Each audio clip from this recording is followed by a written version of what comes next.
Millennials have been blamed for a lot. We've been called lazy, entitled, self-absorbed. The list goes on. And it's true, we love our phones, we love avocados and Instagramming lattes. But are millennials ruining marriage? Well, the stats suggest possibly. There's no such thing as love, it's fantasy. Just 26% of millennials are married. That means the majority of 18 to 33-year-olds are single. To put that into perspective, compared to older generations, 36% of Gen X and 48% of baby boomers were married during that same age range, according to Pew Research Center. With more than 30% of millennial women in the U.S. staying single by age 40, millennials are on track to have the lowest rates of marriage by middle age than any other generation. Not only are marriage rates lower, millennials are waiting longer to get hitched. In the 1950s, women and men married between the age of 20 or 23. Now, Census Bureau data shows the median age has jumped almost 8 years, to nearly 28 for women and 30 for men. So, why are we playing the waiting game? Is it because we spend too much time on our phones? Oh no, finish your tweet. Or because we still live with our parents? My name is George. I'm unemployed and I live with my parents. Turns out there isn't one specific reason. There are many reasons. A study from the National Bureau of Economic Research suggests it could be because more young couples live together before tying the knot, or because millennials are the most educated generation ever, especially for millennial women, or simply more societal acceptance of being single at an older age. The biggest factor, however, is lack of a solid economic foundation, something most millennials deem to be a necessary prerequisite to marriage. But when millennials do get married, we rock it. Studies show the generation is more open to interracial and interfaith marriage, and women don't have to get married just in order to own property or open a line of credit anymore. So, are millennials ruining marriage? Well, that's up for debate. What? Ah! We explored this idea with the women who wrote the book on younger generations and love, literally.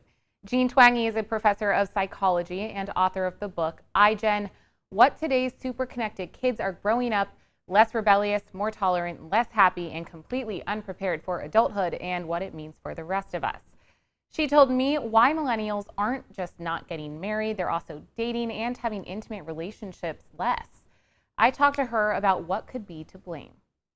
So really, when you look at millennials and iGen, the generation following them, the whole trajectory of development has really slowed down. That teens are taking longer to date and have sex and get their driver's license and have a job and all kinds of other things.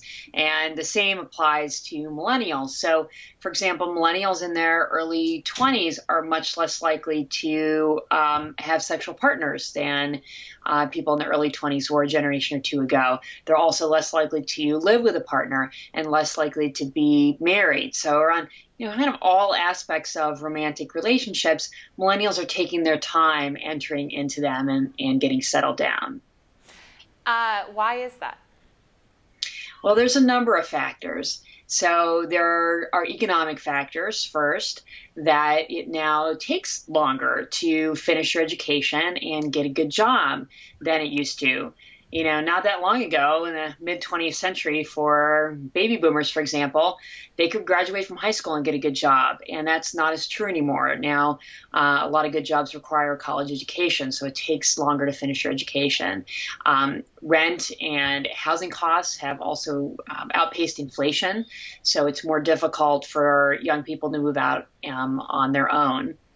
So there's also psychological and cultural aspects to this. So one of the biggest social changes and cultural changes has been the movement toward individualism, more focus on the self and less on social rules. So that idea of focusing on yourself is interesting because you used a much more polite term, but I know a lot of people describe millennials as narcissistic. Is it the same thing? Is narcissism the same thing as taking time to, focus on yourself? or are they different? Not at all. So narcissism is a more specific and more extreme. It's related to individualism, but it's like individualism on steroids with a particular twist in terms of personality.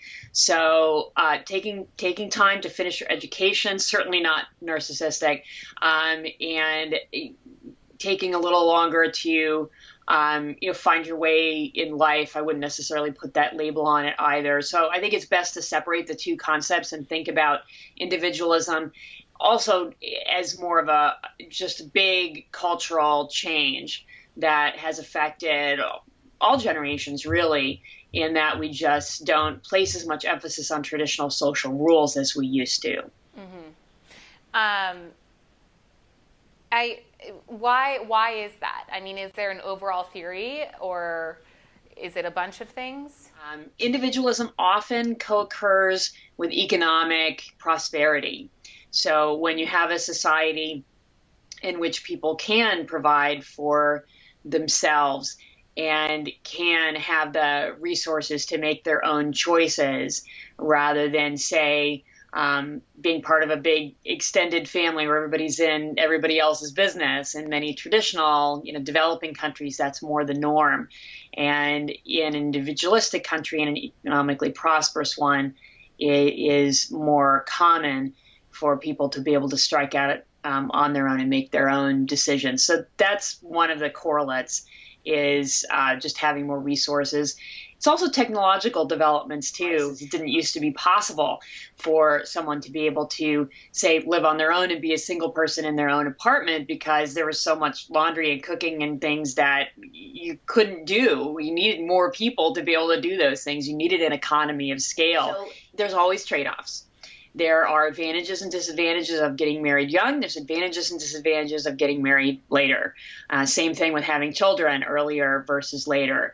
It's trade-offs. So the upside of waiting longer to get married and have children is you have more time on your own to establish your identity, to become more mature, and to become more economically stable. The downside is you may be a little too set in your ways by the time you settle down with your partner. But the bigger problem often, especially for women, is that you run into the biological clock. I know your book also talks about how millennials not only wait longer to get married, they're not having as much sex in their early 20s compared to previous generations. Is that because of the marriage, or is it, I don't know the facts about this, but I would assume that millennials are a little bit more lenient in terms of, sex before marriage and with traditional rules like that.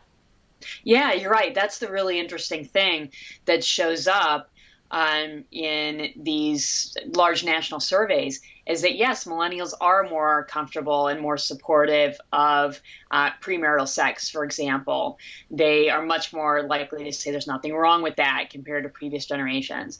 But they're actually less likely to be having sex in their early 20s. And to be clear, the majority of millennials in their early 20s are sexually active, but there's a increasing minority who are not compared to previous generations. Mm-hmm. So there's that disconnect between their more lenient attitudes and then their actual behavior. And a good amount of that could be because the average age of marriage has moved so much higher.